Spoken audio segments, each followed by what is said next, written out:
جاتے قاسم کی لاش اٹھانے کو حسین جاتے قاسم کی لاش اٹھانے کو دل شکستہ پہ ایک اور زخم کھانے کو ایک اور منزل صبر و رضا بڑھانے کو ایک اور منزل صبر و رضا بڑھانے کو جگر کے ٹکڑے بیابان سے چل کے لانے کو نہیں کہ رحلتے قاسم کا کچھ ملال نہیں لرز رہے ہیں قدم دل مگر نڈال نہیں لرز رہے ہیں قدم دل مگر نڈال نہیں بڑے جو غیر میں شبیر سوئے فوج جفا علی کی تیغ نے ایک حش کر دیا برپا ادھر کو مڑ گئے گھوڑے جدھر کو موٹا پڑا تباہتی فوجوں کی راہ میں لاشا پڑا تھا بھاگتی فوجوں کی راہ میں لاشا کیا جو پھر کے سواروں نے رخ سوئے قاسم سموں سے گھوڑوں کے پامال ہو گئے قاسم سموں سے گھوڑوں کے پامال ہو گئے قاسم قریب لاشہ قاسم جو پہنچے سروردی تو ایسے حال میں آیا نظر وہ جسم حسین کہ تھوڑی دیر تو آئی سکا نہ دل کو یقین کہیں تک کچلا ہوا جسم دستوں پاتے کہیں تک کچلا ہوا جسم دستوں پاتے کہیں ایک آہ بھر کے شہیدی زمین پہ بیٹھ گئے جہاں کھڑے تھے لرز کر وہیں پہ بیٹھ گئے جہاں کھڑے تھے لرز کر وہیں پہ بیٹھ گئے لبوں پہ صبر کی بندے تھی دل میں حشر بپا اٹھائے بڑھ کے زمین سے کٹے ہوئے آدھا نہ جانے کیسے تنے منتشر کو جمع کیا نہ جانے کیسے تمہیں منتشر کو جمع کیا ابا میں رکھ کے اٹھایا جنازہ قاسم کا ابا میں رکھ کے اٹھایا جنازہ قاسم کا لرزتے ہاتھوں پہ جیسے پہاڑ اٹھائے ہوئے چلے حسین سوئے خیمہ سر جھکائے ہوئے چلے حسین سوئے خیمہ سر جھکائے ہوئے مگر یہ سوچتے جاتے کہ دل میں سبتے نبی میں جب چلا تھا تو خیمے کے در پہ تھی بھابی میں جب چلا تھا تو خیمے کے در پہ تھی بھابی حرم میں پہنچوں گا جب لے کے لاش قاسم کی حرم میں پہنچوں گا جب لے کے لاش قاسم کی بجائے لاش وہ دیکھیں گی خون بھری گٹڑی بجائے لاش وہ دیکھیں گی خون بھری گٹڑی ہائے پسر کو دیکھے یوں پائے مال کیا ہوگا ہے غیر غار میرا ماں کا حال کیا ہوگا پسر کو دیکھے یوں پائے مال کیا ہوگا ہے غیر غار میرا ماں کا حال کیا ہوگا حرم میں پہنچے تو دیکھا کہ حشر ہے برپا، بلگ رہی ہے سکینہ، خاموش ہے کبرا، تڑپ کے مانے سوئے لاشائے پسر دیکھا،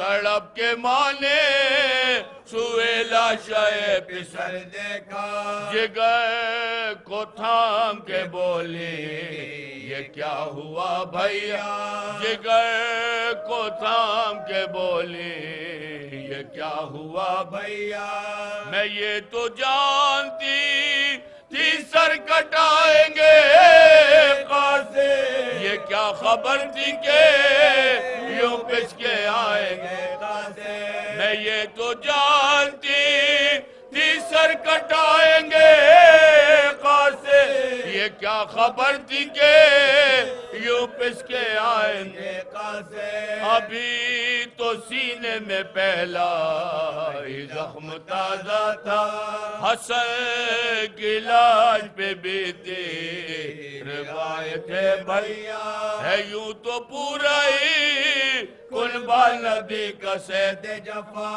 تمہارے بھائی سے لے کے ہے کوئی خاص گلا، تمہارے بھائی سے لے کے ہے کوئی خاص گلا، مگر جو تھی بھی شکایت تو مجتبہ کی تھی، تم ہی کہو میرے قاسم نے کیا خطا کی تھی، تم ہی کہو میرے قاسم نے کیا خطا کی تھی، کہا امام نے بھابی نہ کیجئے اس کا ملا، ہوا شہیدوں میں ممتاز آپ کا یہ لا، نہیں ہے قسمت قاسم جسم کا یہ ہاں، ہماری لاش بھی ہوگی اسی طرح پامال، ہماری لاش بھی ہوگی اسی طرح پامال، وہی ہماری بھی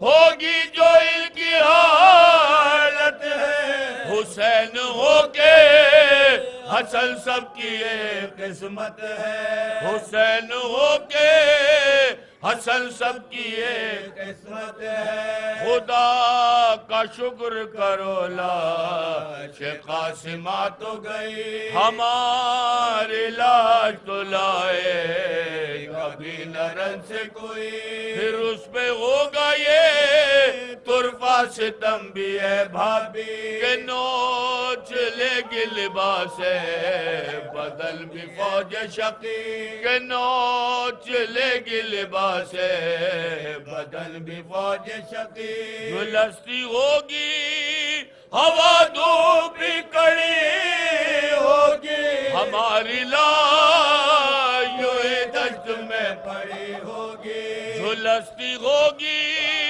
ہوا دھوپ بھی کڑی ہوگی، ہماری لاش یوں ہی دشت میں پڑی ہوگی، حسین جاتے قاسم،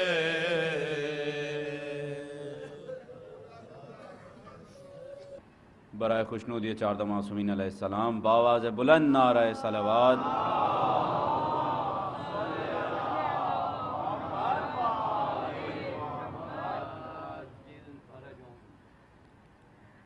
گردن پہ تھی جو تیغ پہ سر کے رکھی ہوئی، گردن پہ تھی جو تیغ پہ سر کے رکھی ہوئی، ایک ماں فلک سے آ گئی سر پیٹتی ہوئی، گردن پہ تھی جو تیغ پہ سر کے رکھی ہوئی، قاسم تمہاری لاش پہ ماتم نہ کر سکی، قاسم تمہاری لاش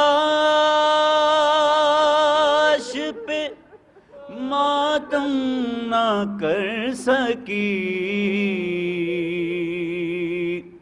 ہاتھوں میں تیری ماں کے رسن تھی بندھی ہوئی،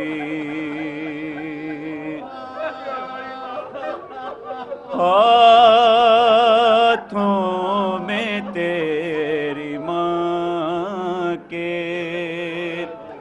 رسن تھی بندھی ہوئی،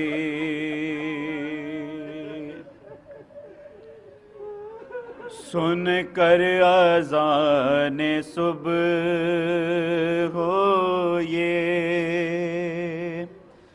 صغرا نے دی صدا، سن کر اذان صبح ہو یہ صغرا نے دی صدا،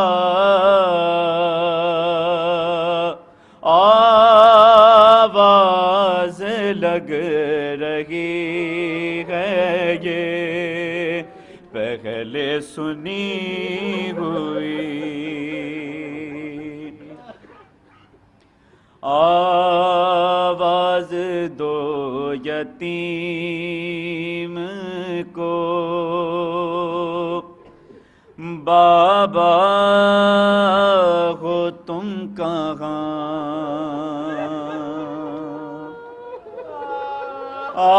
آواز دو یتیم کو بابا ہو تم کہاں،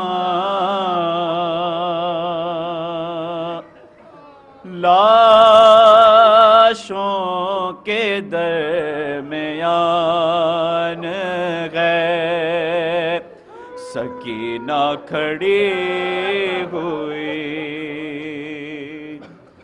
لاشوں کے درمیان ہے سکینہ کھڑی ہوئی، دل ٹکڑے ہوگا دیکھ کے قاسم کی لاش کو، دل ٹکڑے ہوگا دیکھ کے قاسم کی لاش کو، اور دل ٹکڑے ہوگا دیکھ کے قاسم کی لاش کو، فروا سے کہہ دو رہنے دے گٹھڑی بندھی ہوئی،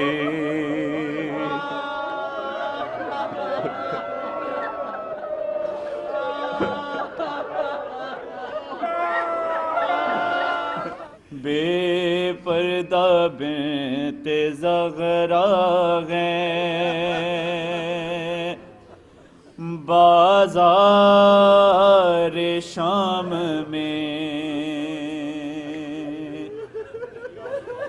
بے پردہ بنت زغرا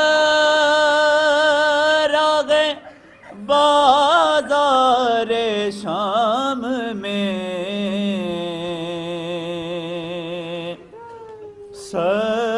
سجاد کی شرم سے گردن جھکی ہوئی،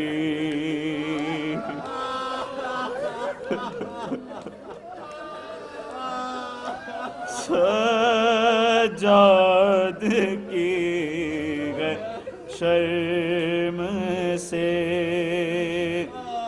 گردن جھکی ہوئی نوغ سلام کا یہ تکلم صلا ملا نوغ سلام کا یہ تکلم صلا ملا نوغ سلام کا یہ تکلم صلا ملا پھر سے جو کربلا میں تیری حاضری ہوئی ایک ماں فلک سے آ گئی سر پیٹتی ہوئی گردن پہ تھی جو تیغ پہ سر کے رکھی ہوئی بر محمد و آل محمد بلند تر صلوات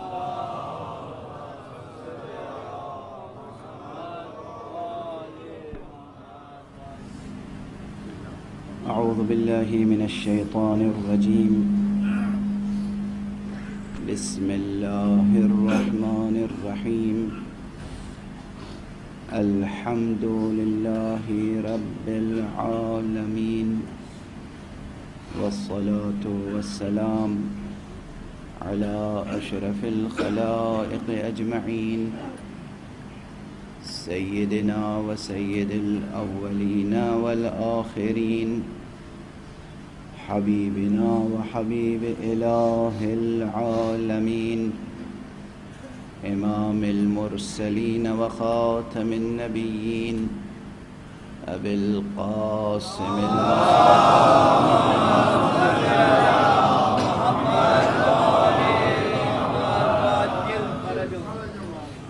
وعلى أهل بيته الطيبين الطاهرين الهداة المهديين المعصومين المظلومين واللعنة الدائمة على أعداء الدين أجمعين أما بعد فقد قال الله تعالى عز اسمه في محكم كتابه ومتقن خطابه بسم الله الرحمن الرحيم الله لا إله إلا هو الحي القيوم لا تأخذه سنة ولا نوم صلوات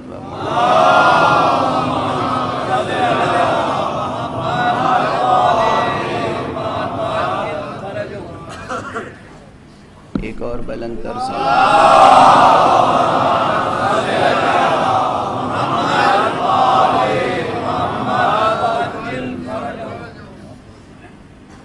برادران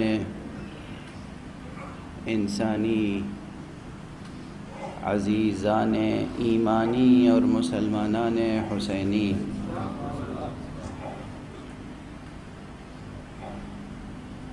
نظام حق اور قیام حسین اس عنوان سے گفتگو قرآن مجید کی اس آیت کے ضمن میں ہو رہی ہے جسے سید الآیات کہتے ہیں آیت الکرسی اور گزارش کی گئی کہ آیت الکرسی کا یہ مقام یہ اسم گرامی حق سبحانہ و تعالی الحی القیوم فکری اعتبار سے، علمی اعتبار سے، عرفانی اعتبار سے بے حد اہم مقام ہے، اور جس قدر یہاں ٹھہر کر ڈوب کر گفتگو کی جائے کم ہے۔ لفظ جلالہ، اسم جلالہ اللہ، اس کی اپنی شان ہے، اس لفظ کی اپنی شان ہے، اس پر گفتگو کسی حد تک ہو چکی ہے۔ اللہ لا الہ الا ہو، اس فقرے پر لا الہ الا ہو، اس فقرے پر بھی گفتگو ہو چکی ہے۔ ریفرنس اس لیے دے رہا ہوں کہ جن کی طبیعتوں میں جستجو ہے وہ ان بحثوں کی طرف رجوع کر سکتے ہیں۔ اب یہ محل ہے الحی القیوم۔ گزارش کی گئی کہ جتنے اسماء حسنی ہیں وہ سب الحی القیوم میں سموئے ہوئے ہیں، اور خود الحی القیوم اللہ میں سمویا ہوا ہے، اور لفظ جلالہ اللہ ہو میں سمویا ہوا ہے۔ یہ بحث اپنی جگہ۔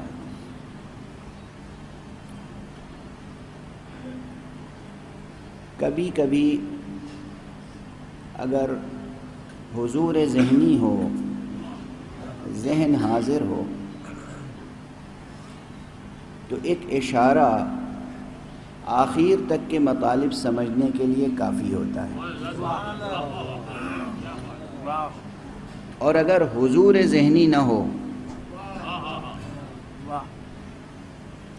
تو کچھ بھی بیان کرتے رہیے، کوئی بات سمجھ میں نہیں آتی۔ یہ حضور ذہنی اور غیاب ذہنی کے اسباب بھی مختلف ہوتے ہیں۔ کسی بات کو سمجھنے کے لیے ذہن کی آمادگی، ذہن انسانی کی آمادگی، ذہن کا انفتاح، ذہن کا کھلنا، ذہن کی کشادگی، دل کے دروازوں کا کھلنا، اس کے بھی مختلف وسائل ہوتے ہیں، مختلف طریقے ہوتے ہیں، اور دل کے بند ہو جانے کے بھی مختلف اسباب ہوتے ہیں۔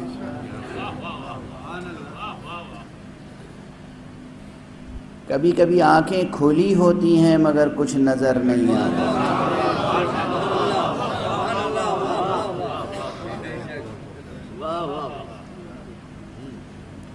اور کبھی یہ بھی ہوتا ہے کہ آنکھیں بند ہوتی ہیں اور سب کچھ نظر آ رہا ہے، ظاہری آنکھیں۔ یہ اسباب کیا ہیں؟ خاص طور سے علمی مسائل میں کل سرکار سید الشہداء ابو عبداللہ الحسین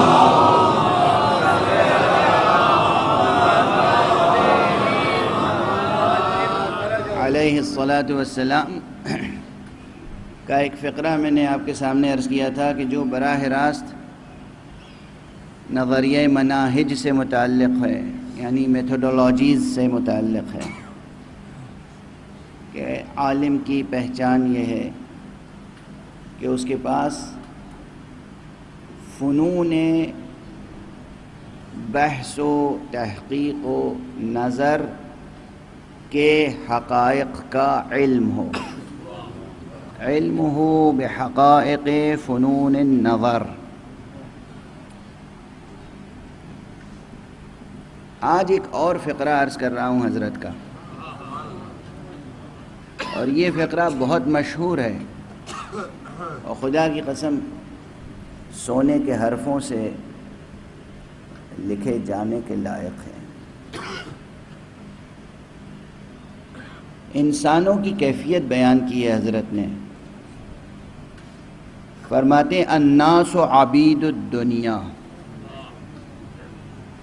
علماء تشریف فرمائیں، ارچند کے بعض علماء ازرہ انکسار، ازرہ خاکساری و تواضع اپنے پورے لباس میں نہیں آتے ہیں، مگر بہرحال لباس ظاہری سے علم باطنی کا کوئی تعلق نہیں ہے۔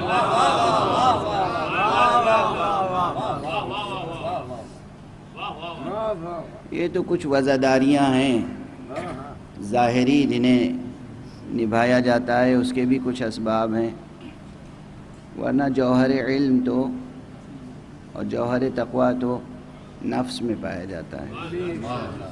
جناب مولانا یوسف صاحب تشریف فرمائیں، جناب مولانا افتخار عابد صاحب تشریف فرمائیں۔ پروردگار ان علماء کو اپنی خاص حفظ و امان میں رکھے، اور جس متانت اور جس ریاضت کے ساتھ یہ خدمت دین انجام دے رہے ہیں اسے قبول فرمائے۔ یہ کلام حضرت کا بہت اہم ہے۔ الناس عبید الدنیا، لوگ تو بندگان دنیا ہیں، لوگ انسان، الناس اس میں سب شامل ہیں، الناس عبید الدنیا، لوگ تو بندگان دنیا ہیں، والدین لعق علی السنتہم، اور دین ان کی زبانوں پر ایک چاشنی کی طرح ہے۔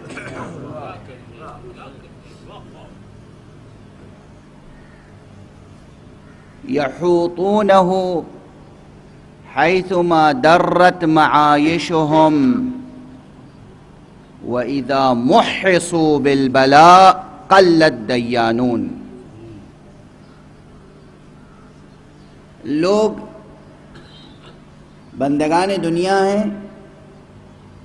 دین ان کی زبانوں پر چاشنی کی طرح ہے۔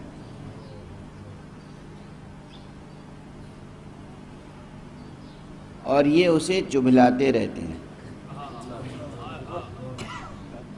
یہ اس سے محظوظ ہوتے ہیں، یہ اس سے لطف اندوز ہوتے ہیں، دین سے کب تک؟ حیثما درت معایشہم، جب تک خون برستا رہتا ہے،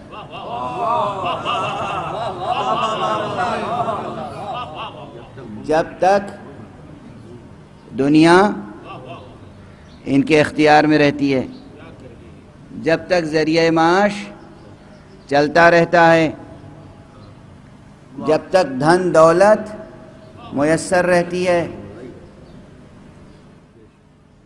اس وقت تک یہ دین سے لطف اندوز ہوتے رہتے ہیں۔ وَإِذَا مُحِّصُوا بِالْبَلَاءِ، اور جب ان کی آزمائش ہوتی ہے، جب یہ آزمائشوں میں پرکھے جاتے ہیں، قَلَّ الدَّيَّانُونَ، تو دیندار بہت کم رہ جاتے ہیں۔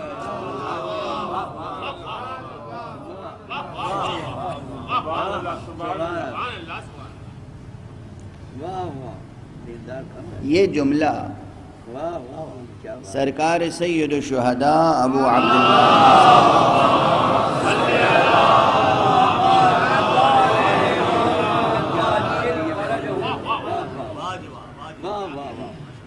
سوچتے چلے جائیے،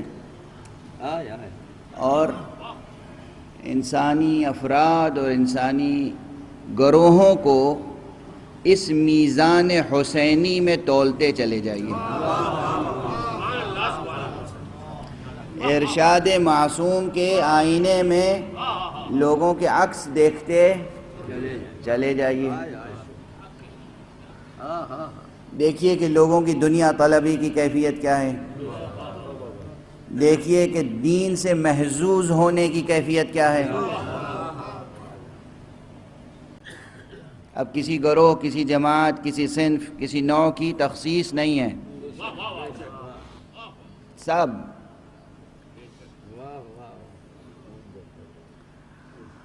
اور یہ دیکھیے کہ جب واقعاً آزمائش ہوتی ہے تو کتنے ٹھہرتے ہیں۔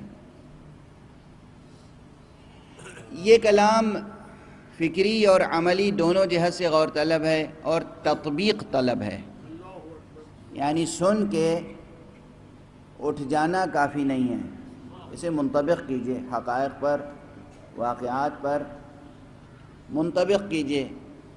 جب تک منطبق نہیں کریں گے اس وقت تک ثمرہ حاصل نہیں ہوگا۔ علمی سطح پر اس کے انطباق میں جو ایک ثمرہ سامنے آتا ہے وہ یہ ہے کہ اگر انسان کے ذہن پر دنیا چھائی ہوئی ہو، اگر اس کے دل میں صرف دنیا کی طلب ہو، تو بہت سے الہی اور الہیاتی مسائل و مصالح سمجھ میں نہیں آتے، چاہے وہ کتنے ہی روشن کیوں نہ ہوں، چاہے وہ کتنے ہی واضح اور روشن اور بدیہی اور قطعی اور حتمی کیوں نہ ہوں۔ دینی حقائق سمجھ میں نہیں آتے۔ کیوں سمجھ میں نہیں آتے؟ جو دنیا چھائی ہوئی ہے ذہن پر، دل میں طلب حق نہیں، طلب دنیا ہے۔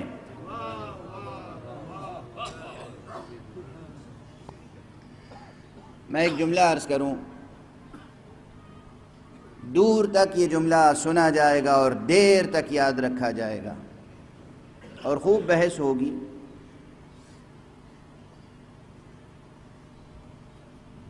آپ بر صغیر سے تعلق رکھتے ہیں اور یہ بر صغیر کا اہم شہر کراچی کئی اعتبار سے اہم شہر ہے۔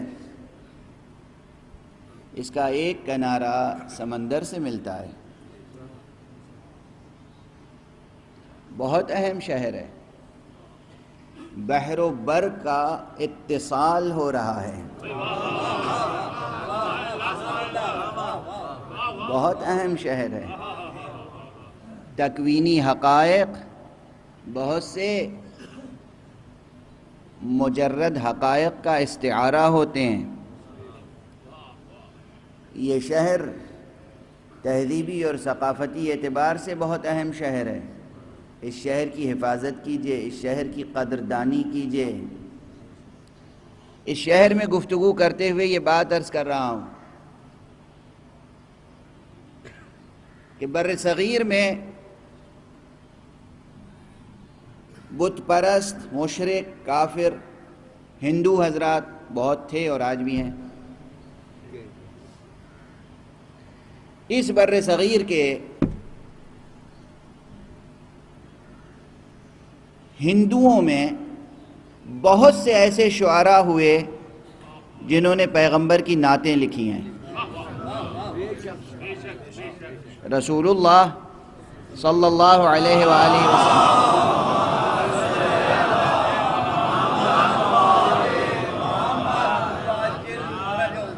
کی نعتیں لکھی ہیں۔ جناب امیر المومنین علیہ السلام کی منقبت،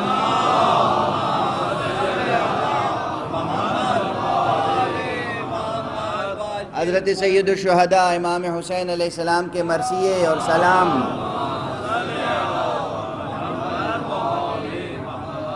یہ انہوں نے تصنیف کیے ہیں، لکھے ہیں۔ اور اگر آپ بالاستیعاب مطالعہ کریں، ان کے تمام کلام کا مطالعہ کریں، تو آپ انصاف پسندی کا ثبوت دیتے ہوئے اس نتیجے پہ پہنچیں گے کہ ایسا نہیں ہے کہ انہوں نے صرف آپ سے تعلقات کی بنا پر لکھ دیا ہو کلام۔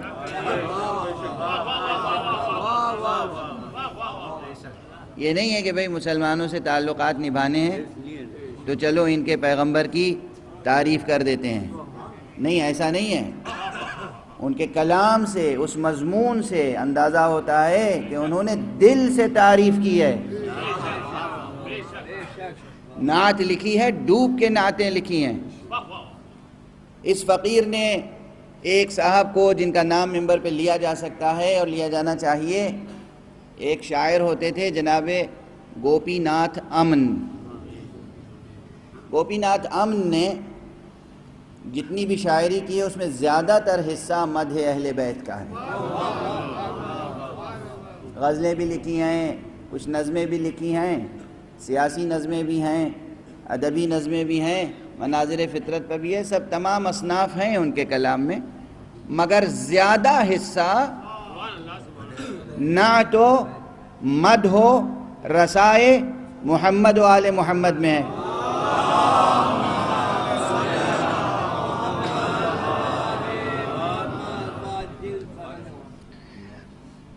مجھے تو یہ موقع میسر نہیں آیا کہ میں ان سے ملاقات کرتا، اس لیے کہ جب ان کا انتقال ہوا تو اس وقت میں نجف اشرف میں عراق میں تھا، لیکن ان کے فرزند اور جانشین معنوی پروفیسر ڈاکٹر دھرمیندر ناتھ ابھی حیات ہیں، پروردگار انہیں زندہ سلامت رکھے، بالکل اپنے والد ماجد کے نقش قدم پر ہیں، بلکہ کہا جا سکتا ہے کہ اس سے بھی کچھ بڑھ کر۔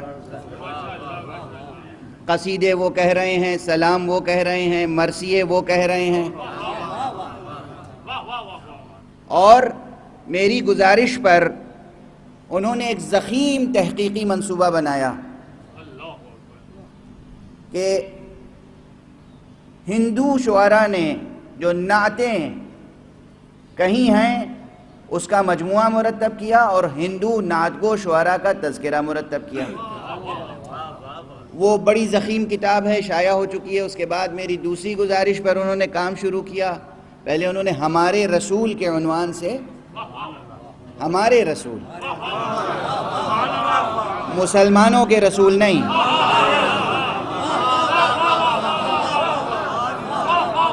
اور یہ نام میں نے نہیں رکھا ہے کتاب کا، میرے مشورے سے کام شروع ہوا ہے، کتاب کا نام خود انہوں نے رکھا ہے، ہمارے رسول۔ کون لکھ رہا ہے؟ ڈاکٹر دھرمیندر ناتھ، ہمارے رسول، بہت ضخیم کتاب ہے۔ اس کے بعد اب وہ لکھ رہے ہیں ہمارے حسین۔ میرا خیال ہے وہ کتاب بھی تقریباً مکمل ہو چکی ہے۔ یاد ہے نا وہ حضرت جوش ملیح آبادی کی رباعی سب کو؟ ہر قوم پکارے گی ہمارے ہیں حسین، مسلمانوں ہوشیار رہو، بیدار رہو، ہوشیار رہو، بیدار نہ ہو، حسین دولت تمہاری ہیں، ایسا نہ ہو ایسا دن بھی آ جائے کہ ہر قوم کہے ہمارے ہیں حسین اور تم حسین سے بیگانہ ہو جاؤ۔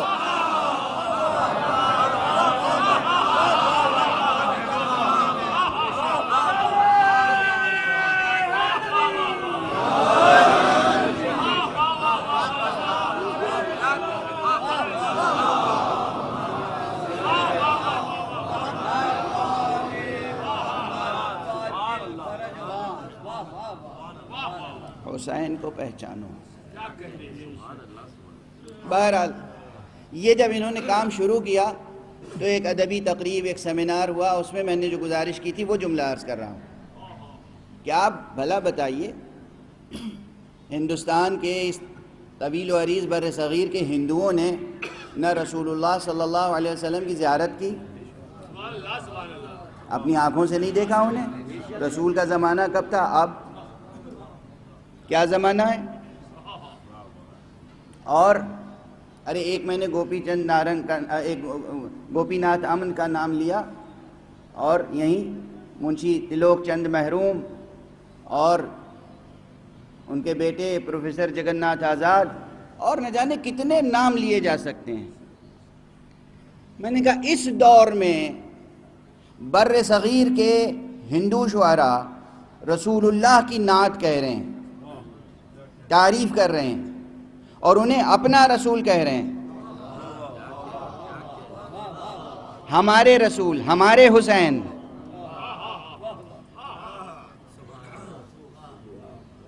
ایک ہندو اٹھ کے کہتا ہے مسلمانوں عار کی بات ہے، شرم کی بات ہے، ندامت کی بات ہے۔ ایک ہندو اٹھ کے کہتا ہے اپنے مصرے میں، کہتا ہے ہندو ہیں مگر قاتل شبیر نہیں ہیں۔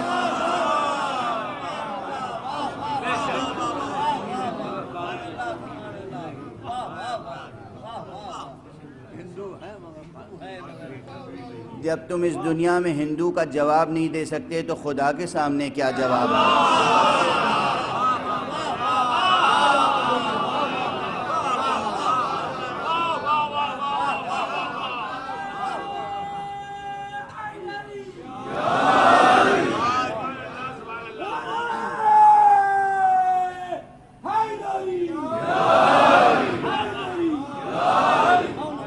بہرحال میں نے جو گزارش کی، میں نے کہا دیکھیے آج کے ہندو حضور کی تعریف کر رہے ہیں، نعت لکھ رہے ہیں، دل سے لکھ رہے ہیں، ہمارے رسول اپنا کہہ رہے ہیں رسول، بلکہ اس سے بھی بڑھ کر کل ایک ذاتی نشست میں نے یہ شعر دہرائے تھے، اس وقت بھی اب بے اختیار وہ کیفیت ہے تو گزارش کر دوں، بات بھی کسی حد تک کامل تر ہو جائے گی۔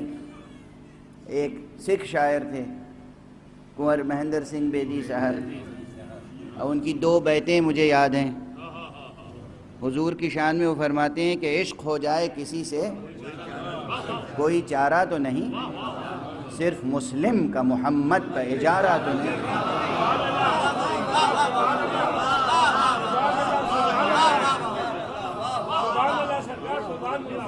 یہ تو ایک بات ہوئی، یہ تو حضور کے تعلق سے ہے۔ حضور کے پیغام اسلام کے بارے میں کیا کہا انہوں نے؟ اب وہ پورا بند گزارش کرنے کا موقع نہیں ہے۔ انہوں نے اسلام کی کچھ صفتیں بیان کی کہ اسلام عدل کا، انصاف کا، حق کا، سچائی کا، مساوات کا، انسانیت کا دین ہے، اور اس کے بعد انہوں نے جو بیت کہی ہے وہ یہ ہے، میرا اسلام۔ کیا کہا؟ میرا اسلام نکو نام ہے بدنام نہیں، میرا اسلام نکو نام ہے بدنام نہیں، بات اتنی ہے کہ اب عام یہ اسلام نہیں۔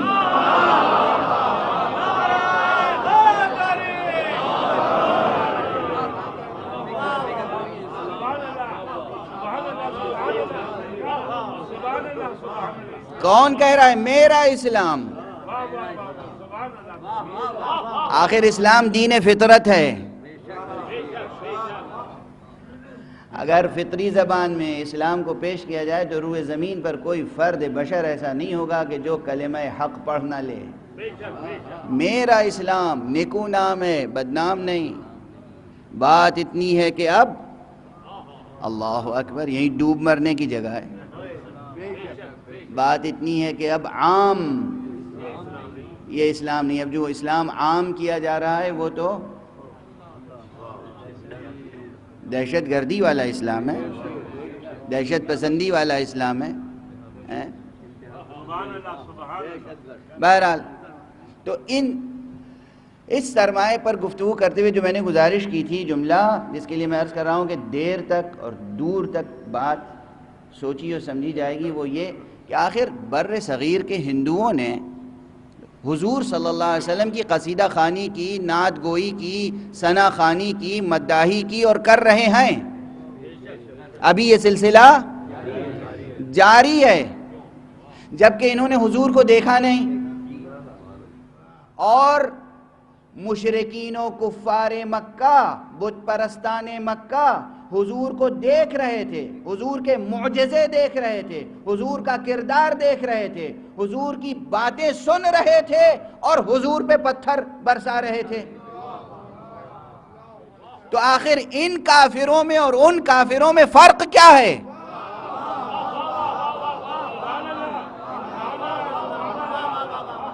انہوں نے حضور کو دیکھا نہیں،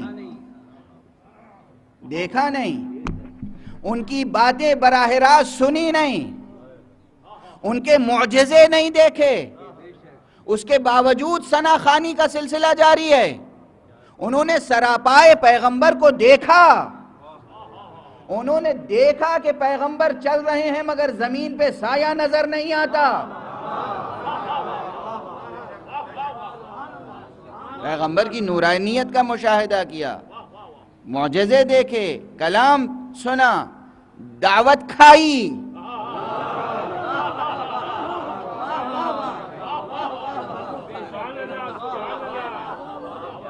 دعوت قبول نہیں کی مگر کھائی تو۔ دعوت پیغمبر قبول نہیں کی، مگر دعوت پیغمبر کھائی تو اس کے باوجود حضور کو اذیتیں دیں. تو اس کا ایک بڑا سبب یہ ہے کہ ان کے دل و دماغ پر واقعاً صرف دنیا چھائی ہوئی تھی، اور اس کے ساتھ تھا ایک عنصر اور وہ تھی نری جہالت، جس کو جاہلیت کہا گیا.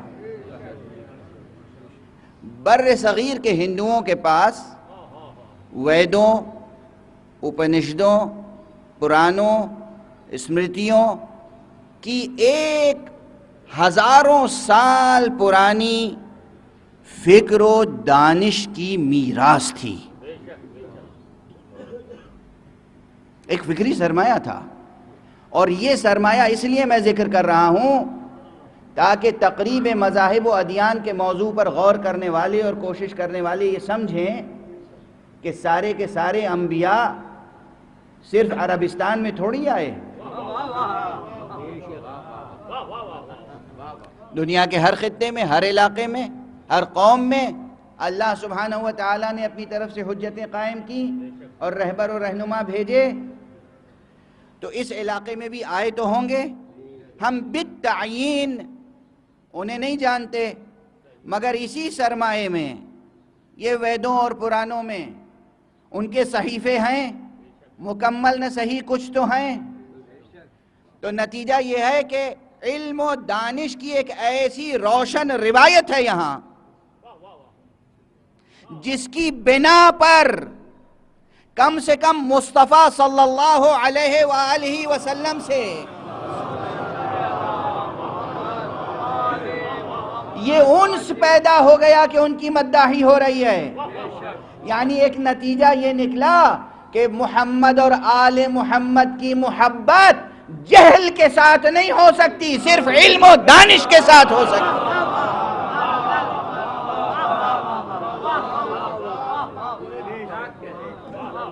جاہل محمد کا چاہنے والا نہیں ہو سکتا. محمد صلی اللہ علیہ وآلہ وسلم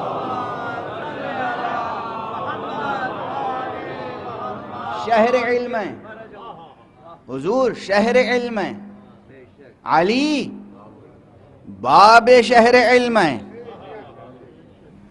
جاہل نہ پیغمبر سے محبت کر سکتا ہے نہ علی سے. قضیے کو پلٹ دیجئے. اب جو نظر آئے کہ علی سے محبت نہیں کرتا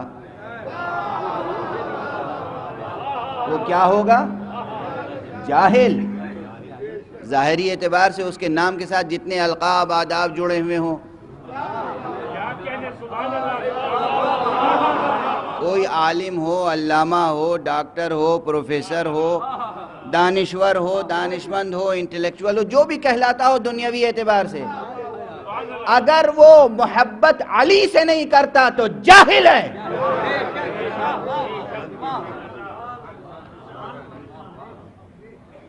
ممکن نہیں ہے کہ مصطفیٰ اور مرتضیٰ کی محبت کسی جاہل کے دل میں ہو. جہل اور ایمان جمع نہیں ہو سکتے، یہ دو چیزیں جمع نہیں ہو سکتی. ایک صلوات پڑھ دیجئے محمد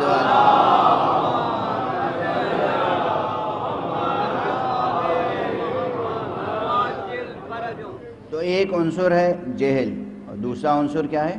دنیا پرستی. اصل بات ہے دنیا پرستی. دنیا پرستی ان کے اوپر، وہ کفار مکہ جو تھے اس وقت ڈوبے ہوئے تھے دنیا میں. وہ دیکھ رہے تھے اگر ان کا کلمہ پڑھ لیا، ان کی بات مان لی تو بزعم خود ان کی ناقص رائے کے مطابق ان کی دنیا ہاتھ سے چلی جائے گی. حالانکہ یہ بھی توہم تھا جاہلانہ، اس لیے کہ مصطفیٰ کی بیعت کے بعد نہ دنیا ہاتھ سے جاتی ہے نہ آخرت.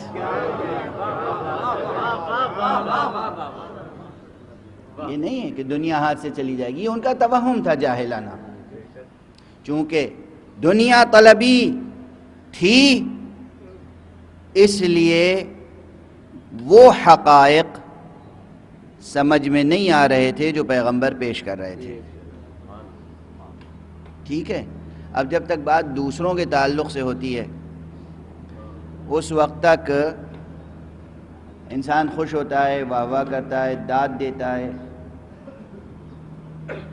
اور جب بات اپنی زندگی سے مربوط ہو جائے تو چپ سی لگ جاتی ہے. دیکھیے یہ ایک اصول ہے، اگر دل اور دماغ پر دنیا چھائی رہے گی تو روحانی حقائق اور مطالب سمجھ میں نہیں آئیں گے. اسی لیے علم کا مزاج یہ ہوتا ہے کہ وہ زہد طلب کرتا ہے.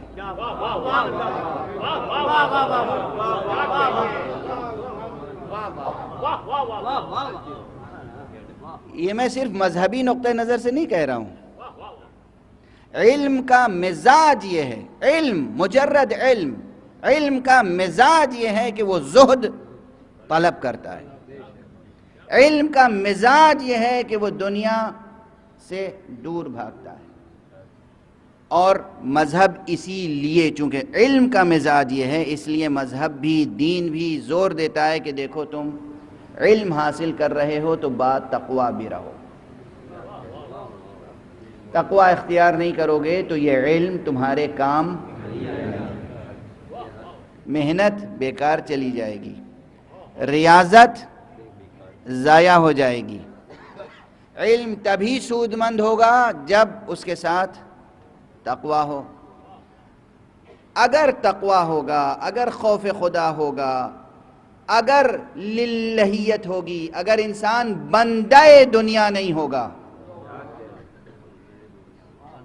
اگر انسان حریص دنیا نہیں ہوگا تو حقائق روشن ہوتے چلے جائیں گے. بڑے سے بڑا مسئلہ پوری شفافیت کے ساتھ آئینہ ہو جائے گا.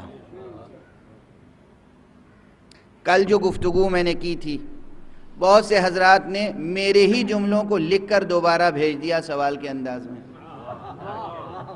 وہ تو میں نے خود ہی کہے تھے کہ جب آپ الحی القیوم پر گفتگو کریں گے اور یہ یقین پیدا کریں گے، یہ ایمان پیدا کریں گے کہ اس کائنات کا سنبھالنے والا صرف ایک ہے، اس کی قیومیت مطلقہ جب سامنے آئے گی تو بہت سے سوالات اٹھیں گے. سوالات اٹھیں گے، مگر وہ سوالات ایسے تھوڑی ہیں کہ جو بہت مشکل ہیں اور حل نہ ہوں. جبر اور اختیار کے سوالات، خیر اور شر کے سوالات، قضاء اور قدر کے مسائل، یہ سب قیومیت حق کو سمجھنے کے لیے ان مسائل سے گزرنا ہوگا. مگر یہ مسائل ایسے نہیں ہیں کہ جو علمی اور عرفانی سطح پر حل ہو نہ چکے ہوں یا آپ کے لیے حل نہ ہو جائیں. خود میں نہ جانے متعدد مرتبہ اس ممبر سے اور دوسرے ممبروں سے بہت سے مسائل پر گزارش کر چکا ہوں، اور پھر وہی سوال دوبارہ سامنے آتا ہے. اور آج تو ایک سوال سامنے آیا ایسا کہ جو بہت وضاحت سے اس ممبر سے میں گزارش کر چکا ہوں کئی برس پہلے کہ اللہ سبحانہ و تعالی نے شر خلق ہی کیوں کیا؟ شر تخلیق ہی کیوں کیا؟ یہ سوال بنیادی طور پہ غلط ہے. اللہ سبحانہ و تعالی نے شر تخلیق ہی نہیں کیا.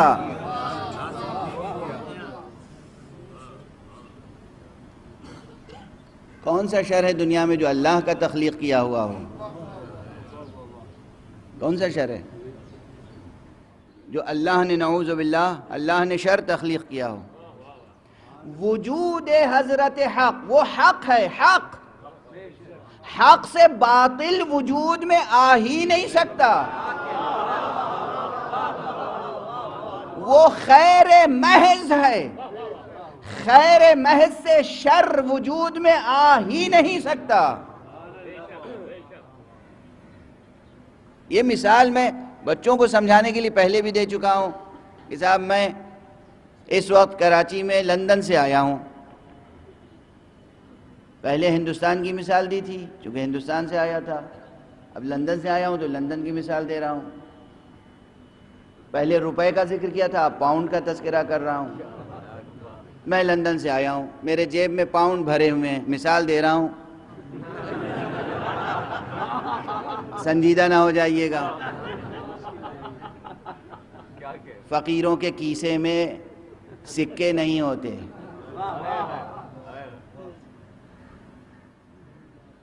ہاں وہ چیزیں ضرور ہوتی ہیں جن کے سامنے سکوں کی چمک ماند پڑ جاتی ہے.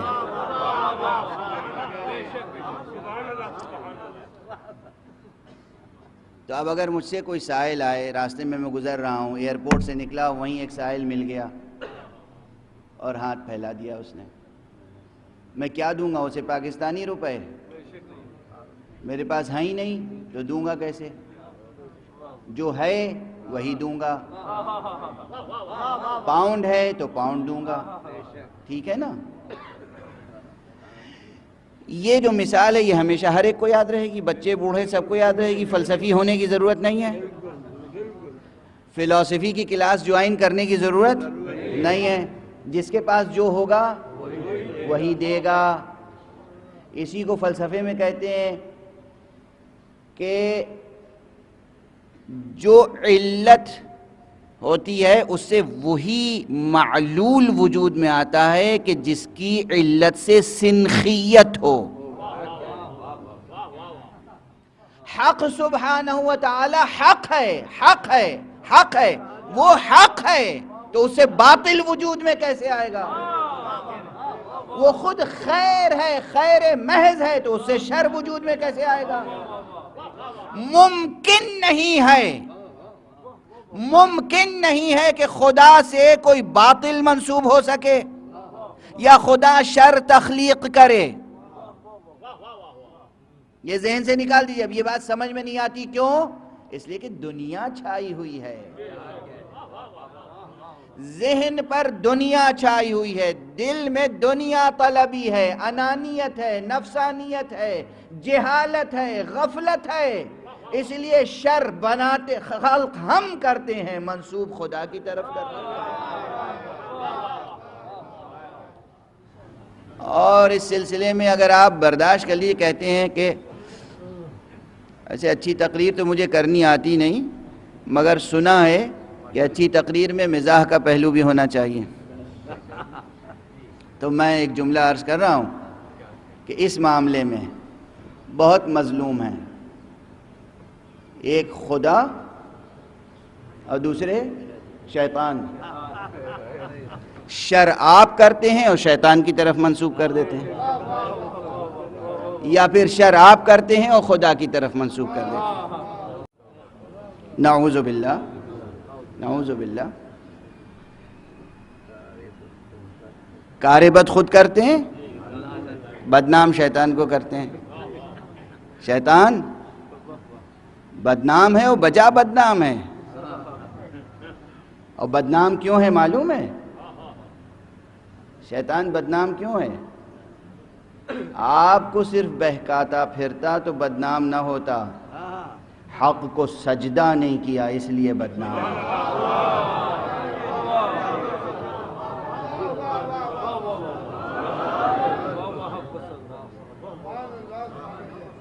اگر شیطان اللہ کے حکم کی بجاوری کرتا، اور جس کے لیے اللہ نے کہا تھا کہ ان کے سامنے سجدہ کرو، آدم کے سامنے سجدہ کرو، سجدہ کر لیا ہوتا تو پھر بدنام ہوتا؟ نہیں ہوتا. چاہے پھر بھی وہ بہکاتا آپ کو، پھر بھی بدنام نہ ہوتا. اس کی بدی یہ ہے اور اس کی بدنامی کا سبب یہ ہے کہ اس نے حجت خدا کا انکار کیا ہے. اللہ نے جسے بنایا اس کا انکار کیا.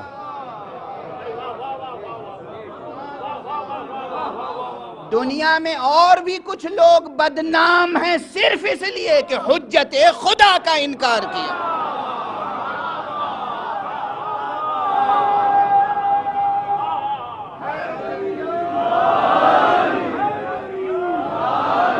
اللہ جسے بنا رہا ہے اس کا کوئی انکار کرے؟ بنانے والا کون؟ اللہ. کہنے والا کہے میں نہیں تسلیم کرتا. بنانے والا کون؟ اللہ. کوئی کہے میں نہیں تسلیم کرتا. تو اس ایک میں نہیں تسلیم کرتا کے مقابلے میں کتنے برس کی عبادتیں گئیں؟ شیطان کی عمر کوئی کسی کو معلوم ہے آپ میں سے؟ میں تو حساب کتاب میں کمزور ہوں اس معاملے میں. شیطان کی شاید مولانا بتا دیں اور کوئی بتا دے، لیکن مجھے نہیں معلوم. اب وہ روایتوں میں کچھ تذکرے ہیں، وہ کچھ سال اور برس ہیں روایتوں میں، مگر ہمارے آپ کے لیے بس اتنا ہے کہ ایک اس نافرمانی کے مقابلے میں ایک نافرمانی، اللہ نے جسے اپنی جانب سے خلیفہ بنایا،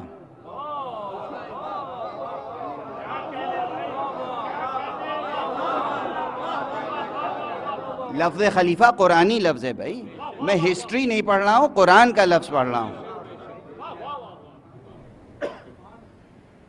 اللہ نے جسے خلیفہ بنایا، اللہ نے جس کے سامنے سجدہ کرنے کا حکم دیا، شیطان نے اسے ماننے سے انکار کر دیا. یہ بہت بڑا اصول ہے، معمولی تھوڑی، صرف تقریر میں واہ واہ سبحان اللہ کے لیے نہیں ہے، یہ کسی طنز کے لیے، تشنیع کے لیے، دل سوزی سے عرض کر رہا ہوں. یہ دل سوزی سے عرض کر رہا ہوں. انسانوں اس اصول کو یاد رکھو، اللہ کے سامنے اپنے سجدوں، رکوعوں، قیاموں، تلاوتوں، تسبیحوں، عبادتوں کا ناز مت کرنا. اللہ جس کی اطاعت کو کہے مان لینا، ورنہ ساری عبادتیں اکارت ہو جائیں گی.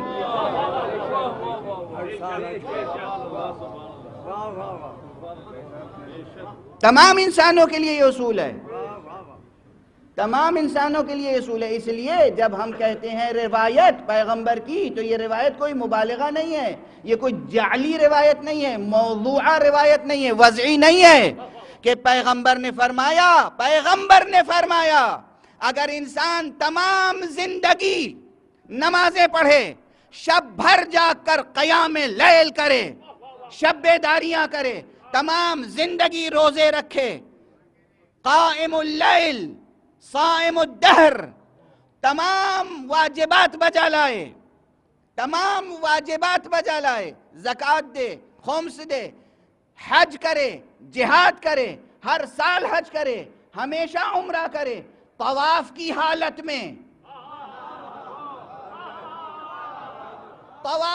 حالت میں بین الرکن والمقام، حجر اسود اور مقام ابراہیم کے درمیان وفات پا جائے، مگر اگر اس کے دل میں بغض علی ہے تو ٹھکانہ جہنم ہے.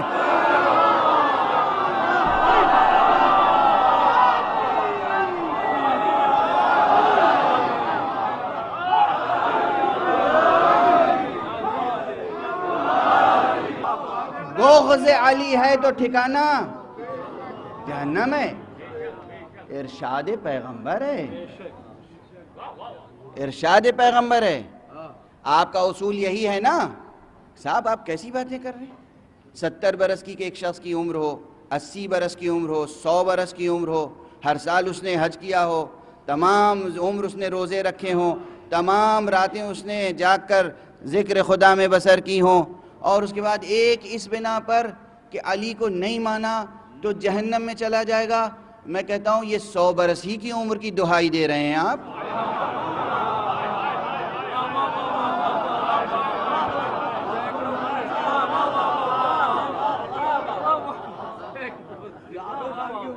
شیطان کی عبادتیں کتنی تھیں؟ ایک نافرمانی کے نتیجے میں راندہ درگاہ ہو گیا یا نہیں ہو گیا؟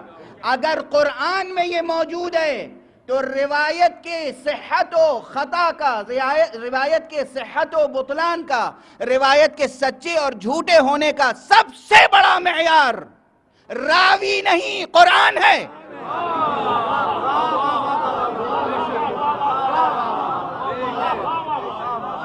راوی نہیں، کس نے روایت کی، سلسلہ سند کیا ہے، سلسلہ ضعیف ہے یا قوی ہے، کون کون حضرات نقل کرنے والے ہیں، کس نے کس سے نقل کیا. وہ اصول رجال و درایت و حدیث اپنی جگہ، اس کا منکر نہیں ہو، اس کی اپنی ایک اہمیت ہے اپنے دائرے میں، مگر اصل معیار و مقیاس و میزان قرآن ہے.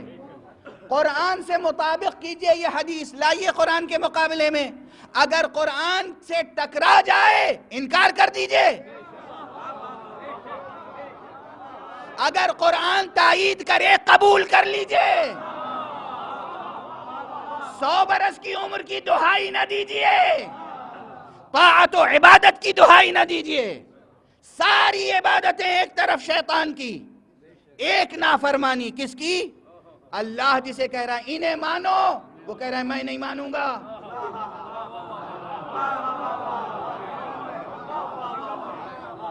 انہیں مانو، میں نہیں مانوں گا.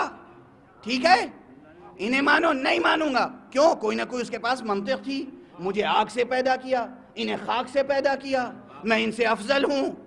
ایک منطق دی، صحیح تھی یا غلط؟ ایک منطق دی انہوں نے، اس نے. پیغمبر اگر کوئی حکم دیں، میں بنا رہا ہوں. میں ابھی علی کی مثال نہیں دے رہا ہوں. پیغمبر بیماری کے عرصے میں پیغمبر نے آخری لشکر ترتیب دیا جس کا نام ہے جیش اسامہ. اسامہ کے نام کی دہائی دینے والے سنیں.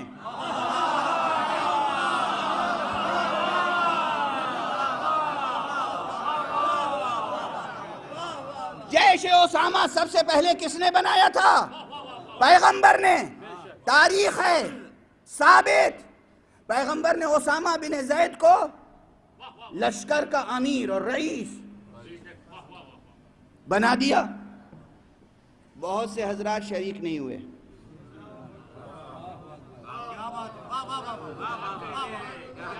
پوچھئے کیوں نہیں شریک ہوئے؟ تو تعویل کی جاتی ہے کہ بھئی اسامہ غلام کے بیٹے تھے، نوجوان تھے. جو لوگ شریک نہیں ہوئے وہ سمجھتے تھے کہ وہ خاندانی اعتبار سے ان سے برتر ہیں اور بزرگ ہیں، ان کا مرتبہ بڑا ہے. یہی منطق تو وہاں تھی. اس کے بزعم خود شیطان یہی تو کہہ رہا تھا.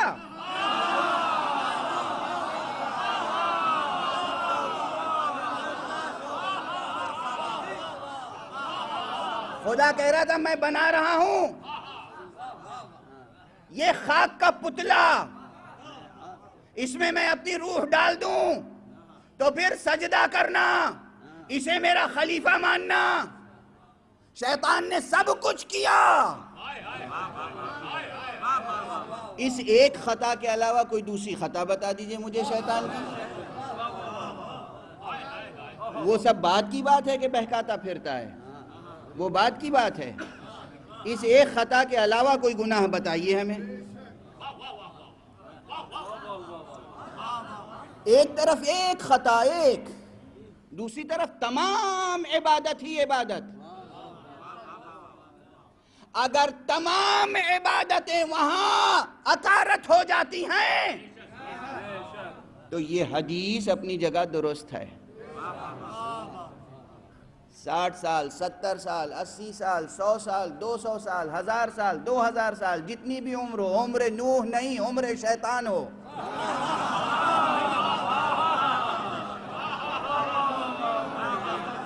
میں نے کہا ہے نا اس فقیر کے بعد نئے محاورے اضافہ ہوں گے. اب تک ہر معاملے میں عمر نوح کی مثال دی جاتی ہے، اب سے عمر شیطان کی مثال دی جائے گی. ہو آپ کی عمر شیطان کے برابر. اگر آپ نے اس کے بنائے ہوئے کو تسلیم نہیں کیا، اعمال اکارت ضائع برباد، ٹھکانہ جہنم. میں تھوڑی عرض کر رہا ہوں. یہ بات آ گئی، بس یوں ہی بات چلتی کہیں سے ہے پہنچتی کہیں پر ہے. یہ ہوتا کیوں ہے؟ کیسے ہوتا ہے کہ انسان سامنے کے حقائق کو نظر انداز کرتا ہے؟ دنیا طلبی، دنیا طلبی۔ سرکار ابو عبداللہ الحسین علیہ السلام نے کیا کہا؟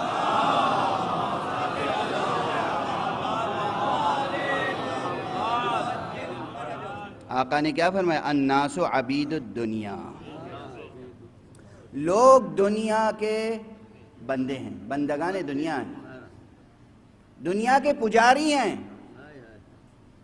والدین لعق علی السنتہم، اور دین ان کی زبانوں پر ایک چاشنی ہے، ایک چٹنی کی طرح ہے۔ یحوطونہ حیثما درت معایشہم، جب تک خون برستا رہتا ہے، جب تک دھن ان کے پاس رہتا ہے، جب تک دولت ان کے پاس رہتی ہے، جب تک وہ متمتع ہوتے رہتے ہیں، مستفید ہوتے رہتے ہیں، تب تک وہ دین سے محظوظ ہوتے رہتے ہیں۔ دین بھی گویا ایک شغل ہے، دین بھی گویا، اور ایک جملہ کہہ دوں گراں اگر نہ ہو، یہ دور وہ آ گیا ہے کہ دین بھی گویا دنیا پرستوں کا ایک شغل ہے، دین بھی گویا سرمایہ پرستوں کا ایک شغل ہے۔ اگر دین دنیا کے کیپٹلسٹوں کے ہاتھوں میں اسیر نہ ہو جاتا تو ٹیررزم میں کبھی نہ بدلتا۔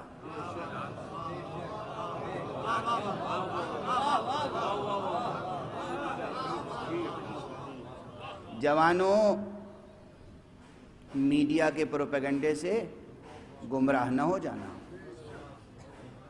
دین کی عصمت اور اصالت محفوظ ہے، دین حق ہے، حی و قیوم نے یہ دین نازل کیا ہے۔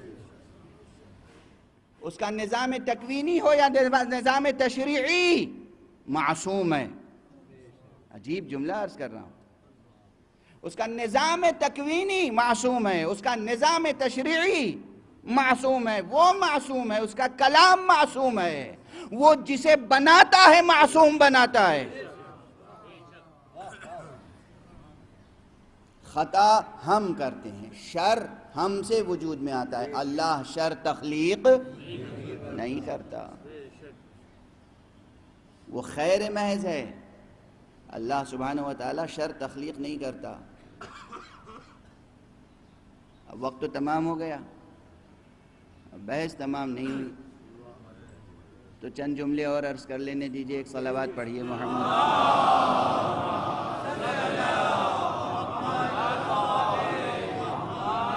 یہ مثال بھی پہلے دی تھی، تمام کتابوں میں، نصابی کتابوں میں، یعنی سلیبس کی کتابوں میں، فلسفی کی کتابوں میں بھی یہ مثال آتی ہے، اور یہ مثال ہمیشہ دی جاتی رہے گی۔ یہ مثال بھی فرسودہ اس لیے نہیں ہوگی کہ زندگی سے جڑی ہوئی ہے۔ چھری، خنجر، اس کا وجود شر ہے کہ خیر؟ لوہا یا فولاد، اس کا وجود شر ہے یا خیر؟ خیر ہے، خیر ہے۔ فولاد زندگی ضرورت ہے، لوہا آپ کے جسم میں بھی ہوتا ہے، آئرن کی کمی ہو جائے تو کیا ہوتا ہے؟ ڈاکٹروں سے پوچھئے گا، ڈاکٹروں سے پوچھئے گا اگر باڈی میں آئرن کم ہو جائے۔ لوہا، فولاد، آپ کے جسم سے لے کر، خون سے لے کر، اور زندگی کی اس جسم کی تعمیر سے لے کر اس عمارت مادی کی تعمیر تک لوہے کی ضرورت ہے۔ یہ نرم و نازک جسم، اس میں بھی لوہے کی ضرورت ہے، اور یہ جو بڑی بڑی عمارتیں اور محل اور قصر اور قلعے ہیں، ان کی تعمیر میں بھی لوہے کی ضرورت ہے۔ وہاں کسی اور شکل میں ہے لوہا، یہاں کسی اور شکل میں ہے لوہا۔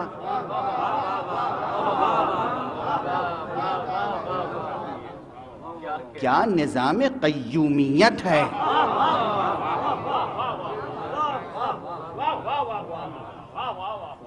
لوہا بنایا کس نے؟ کس سائنٹسٹ نے بنایا لوہا؟ بتاؤ بیٹا، تم نے سائنس نہیں پڑھی؟ کسی کتاب میں نہیں لکھا ہے کس سائنٹسٹ نے لوہا بنایا؟ بھول گئے ہوگے، کسی کا نام ضرور ہوگا کہیں کتاب میں۔ کس نے بنایا؟ دیکھو انہیں سبق یاد ہے، یہ بزرگ ہیں نا، بزرگوں کی بات سننی چاہیے۔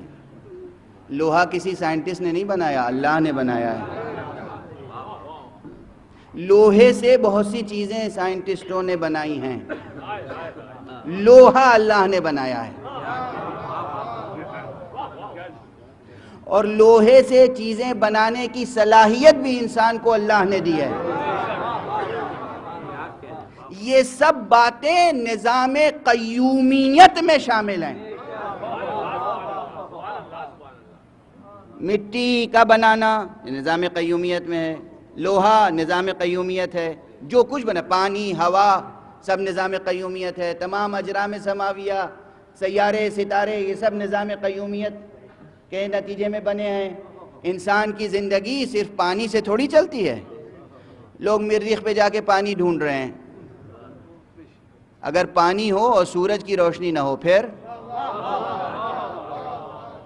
سورج کی روشنی ڈھونڈتے پھریں گے ہیں؟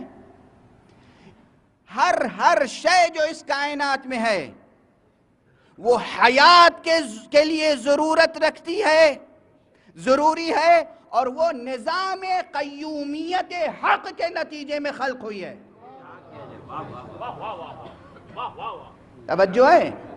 نظام قیومیت، نظام حق۔ آپ جب نظام حق پہلے دن آپ نے سنا ہوگا تو سوچ رہے ہوں گے کہ یہ سیاسی گفتگویں ہوں گی، آپ کی یہ دستور مملکت اور نظام اور الیکشن اور یہ سب باتیں کریں گے کہ کس پارٹی کو ووٹ دو، مولویوں کو دینا، غیر مولویوں کو مت دینا۔ آپ نے سوچا ہی نہیں ہوگا کہ ہم نظام قیومیت اور نظام حق کی بات میں یہ بحثیں چھیڑیں گے۔ یہ ذہن میں نہیں آئی ہوگی نا بات، عموماً سوچ رہے ہوں گے کہ نظام حق کی بات ہو رہی ہے۔ اسی لیے میں نے جو عنوان رکھا تھا وہ قیومیت حق کا تھا، تاکہ سیاسی شر کا شائبہ بھی پیدا نہ ہو۔ لیکن اسے سمجھا گیا کہ گراں گزرے گا، اور نظام حق کی جب بات ہوئی تو نظام سے فوراً بات جو ہے وہ ایڈمنسٹریشن تک جاتی ہے، عام طور پر ہماری زبان میں، ہمارے محاوروں میں۔ بہرحال یہاں نظام حق یا قیومیت حق، اس میں گرامی القیوم کا تقاضا ہوا، جس میں انسانی کو لوہے کی بھی ضرورت ہے، جس میں انسانی کو اور چیزوں کی ضرورت ہے، حیات انسانی کو اور چیزوں کی ضرورت ہے، جن جن چیزوں کی ضرورت ہے وہ سب حضرت حق سبحانہ و تعالی نے خلق فرمائی۔ اور اس کے بعد تکوین کے ساتھ تشریع کا شائبہ پیدا ہوا کہ جناب والا ان کو استعمال کرنے اور برتنے کے اصول بھی سکھائے، چیزیں بھی بنائیں اور چیزوں کو برتنے کی تعلیم بھی دی۔ چیزوں کو بنانا ہے تکوین، چیزوں کو برتنے کا ڈھنگ سکھانا ہے تشریع۔ اب یہ دو اہم باتیں سمجھ میں آئیں؟ تکوین و تشریع کیا ہے؟ اس تکوین و تشریع میں کہیں شر نہیں ہے، نہ تکوین میں شر ہے، نہ تشریع میں شر ہے، نہ قانون میں شر ہے، نہ وجودات میں شر ہے، کہیں شر خلق نہیں فرمایا اللہ سبحانہ و تعالی نے۔ اللہ نے فولاد بنایا، فولاد سے خنجر بنایا کس نے؟ انسان نے، وہ بھی خیر ہے۔ خنجر کو خوب دھار دار تیز بنایا، یہ دھار کی تیزی، یہ دھار، یہ آب، شمشیر کی آب، آب شمشیر، یہ سب خیر ہے۔ چونکہ تیز نہ ہوگا خنجر تو پھر آپ اپنے نوش جان فرمانے کے لیے اگر کوئی حیوان ذبح کریں گے تو وہ آسانی سے ذبح نہیں ہوگا، ٹھیک ہے نا؟ اس لیے خوب تیز، خنجر کی تیزی خیر ہے، شر نہیں ہے۔ خیر ہے یا شر؟ خیر ہے۔ خنجر کی تیزی خیر ہے۔ ہر گھر میں، آپ کے باورچی خانے میں، آپ کے کچن میں چاقو اور چھری ہے، اگر کند چھری رکھ دیجئے کھانا نصیب ہوگا؟ قاعدے کی بیوی ہوگی تو کھانا بنائے گی نہیں اور رات میں آپ کو ڈانٹے گی ضرور۔ میاں فکر بھی ہے کچھ گھر گرہستی کی، چھری ایسی رکھی ہوئی ہے کچن میں کہ سبزی بھی نہیں کٹ سکتی. آپ کھانے کے وقت تشریف لے آئے, یہ فکر نہیں تھی آپ کو کہ کچن کے تمام اوزار صحیح ہیں یا نہیں, تو اس کے معنی ہے کہ سبزی کاٹنے کے لیے بھی چھری تیز ہونی چاہیے. حیوان ذبح کرنے کے لیے بھی خنجر تیز ہونا چاہیے. تو خنجر کا وجود اور خنجر کی تیزی یہ ہے خیر. یہ بدبخت انسان ہے کہ جس طرح حیوان ذبح ہوتا ہے اس طرح وہ اگر انسان کا گلا کاٹ دے. تو شر کس نے خلق کیا, اللہ نے یا اس بدبخت انسان نے؟ اب یہ مثال تو یاد رہے گی. بس گفتگو ختم ہو گئی. اللہ سبحانہ و تعالیٰ نے شر پیدا نہیں کیا. نظام قیومیت حق میں شر کہیں نہیں ہے, نہ تکوینی سطح پر نہ تشریعی سطح پر کہیں شر نہیں ہے. شر انسان کے سوء اختیار سے پیدا ہوتا ہے. انسان, اللہ نے کہا ان کو مانو, انسان نہ مانے, وہیں سے شر وجود میں آ جاتا ہے. اللہ نے کہا انسان کا خون محترم ہے, ایک انسان کی جان محترم ہے, ایک انسان کی عزت آبرو محترم ہے. آپ انسان کی عزت و آبرو کے در پہ ہوں یہ شر ہے. آپ انسان کی جان کے در پہ ہوں یہ شر ہے. آپ انسان کے مال کے در پہ ہوں یہ شر ہے. بس گفتگو ختم کر دی. خیر و شر سمجھنے میں جتنی بھی الجھنیں ہوں دور ہو جائیں گی اگر کربلا پہنچ جاؤ. کربلا میں سرکار سید الشہداء کے خیام میں عجب منظر ہے. شب عاشور حضرت اعلان فرما رہے دیکھو کل ہم ذبح ہو جائیں گے, یہ دشمن میرے خون کے پیاسے ہیں. اپنے عزیزوں اور انصار سے کہتے ہیں تم جا سکتے ہو, میں نے تمہارے اوپر سے بیعت اٹھا لی ہے. اصحاب سے فرماتے ہیں کیا یہ رات کی تاریکی کو اپنے لیے غنیمت جانو, چلے جاؤ, اور اگر تمہیں شرم آتی ہے تو میرے عزیزوں کو, بچوں کو ایک ایک کا ہاتھ پکڑو, چلے جاؤ. بس تیزی سے 2-3 جملے عرض کروں گا اس لیے کہ گریے کے لیے کچھ کہنے کی ضرورت نہیں ہے. آج 7 محرم ہے. اصحاب اور اعزاء سب تڑپ اٹھے. ابو عبداللہ فرزند رسول حجت خدا, آپ کے بعد ہماری زندگی پر خاک ہے, آپ کو چھوڑ کر ہم کیسے زندہ رہ سکتے ہیں؟ خدا کو کیا منہ دکھائیں گے؟ سب سے پہلے جس نے اٹھ کر تقریر کی تھی وہ حضرت ابو الفضل العباس تھے.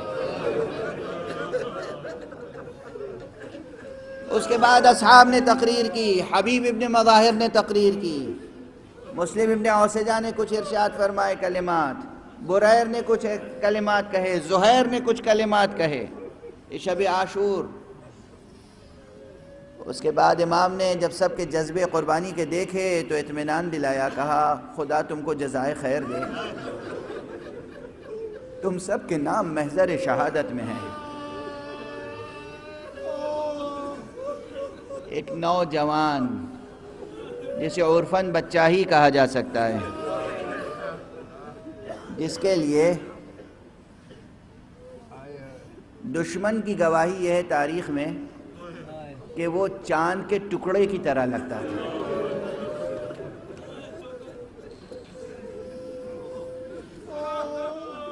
وہ 2 سادہ سے مصرے یاد آ گئے بے اختیار. عدو بھی جس کو سمجھتے ہو چاند کا ٹکڑا, عدو بھی جس کو سمجھتے ہو چاند کا ٹکڑا, وہ ماں کی آنکھوں میں کتنا ہنسی رہا ہوگا.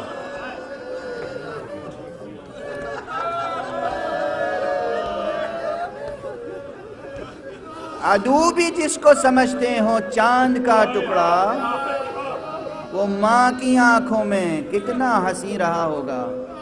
یہ بچہ اٹھا, چچا جان کیا میرا نام بھی محضر شہادت میں ہے؟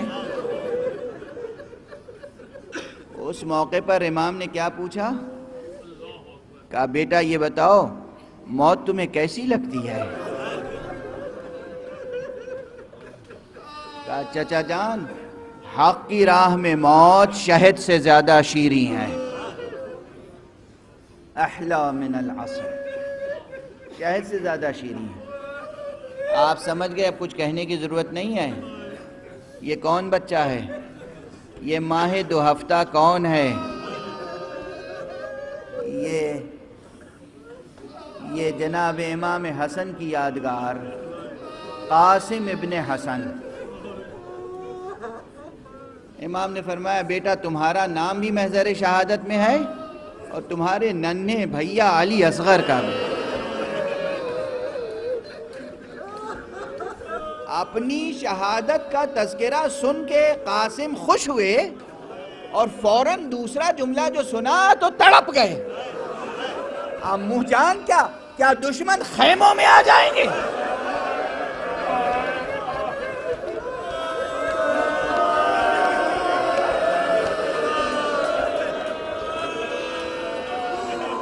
اجرکم علی اللہ، اجرکم علی اللہ، اجرکم علی اللہ۔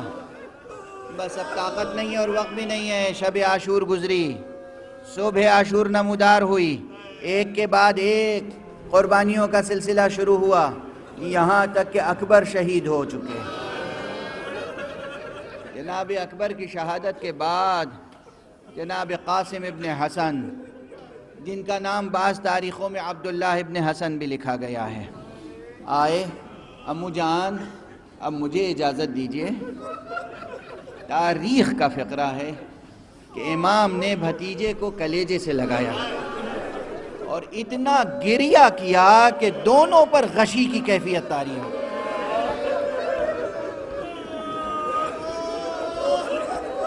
اور فرمایا بیٹا میں تجھے کیسے اجازت دوں، میں کیسے اجازت دوں؟ یہاں کچھ تفصیلات ہیں، یقین کیجئے بہت سی باتیں گزارش کرنے کا جی چاہتا ہے مگر دامن وقت میں بھی گنجائش نہیں رہ جاتی، سکت بھی نہیں رہ جاتی۔ کہتے ہیں کہ جناب قاسم ملول ہو گئے، پھر خیمے میں گئے، ماں کے پاس بیٹھ گئے۔ ماں نے کہا کیا چچا نے مرنے کی اجازت نہیں دی؟ ایک مرتبہ ماں نے یاد دلایا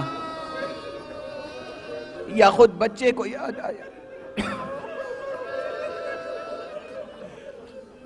ایک مرتبہ بازو پر سے ایک تعویذ اٹھا،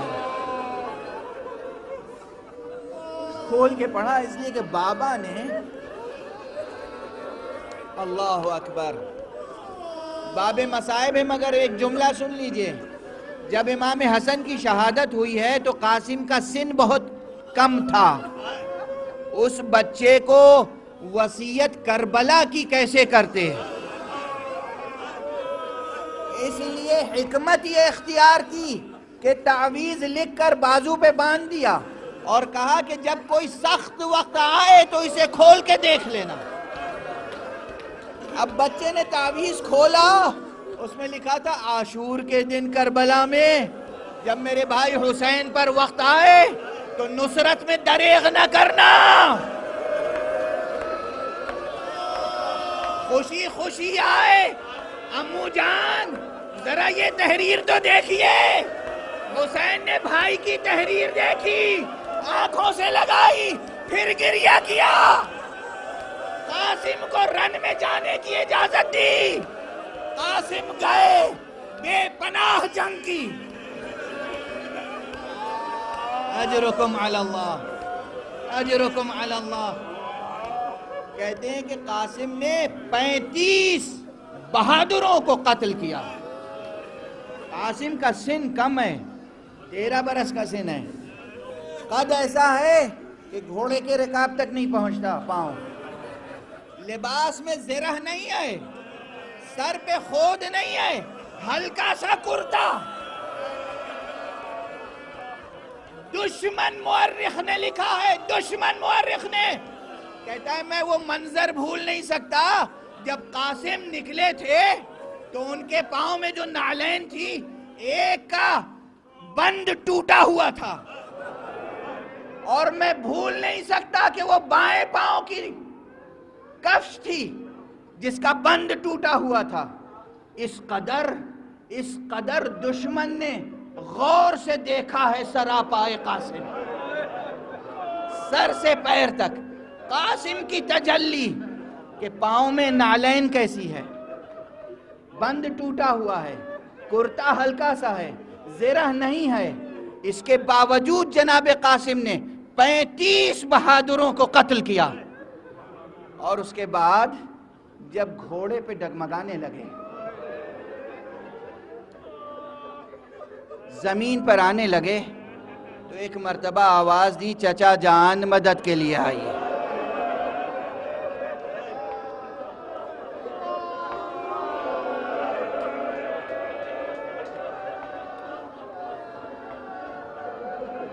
آقا میدان کی طرف روانہ ہوئے، قریب پہنچے تو دیکھا کوئی شقی ہے جو چاہتا ہے کہ قاسم کا سر قلم کرے۔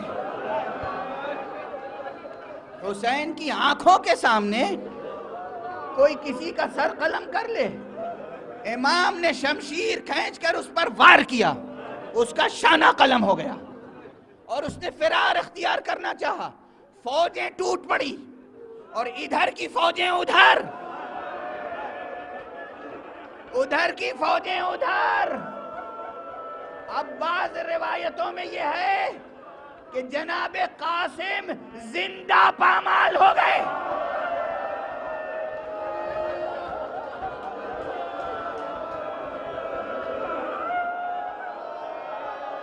جب غبار چھٹا، سرکار سید الشہداء سرہانے بیٹھے گریہ کرتے جاتے تھے، کہتے تھے بیٹا قاسم، یعز علی عمک ان تدعو ولا یجیبک، اے بیٹا یہ بہت گراں ہے چچا کے دل پر، تم پکارو اور مدد نہ کر پائے،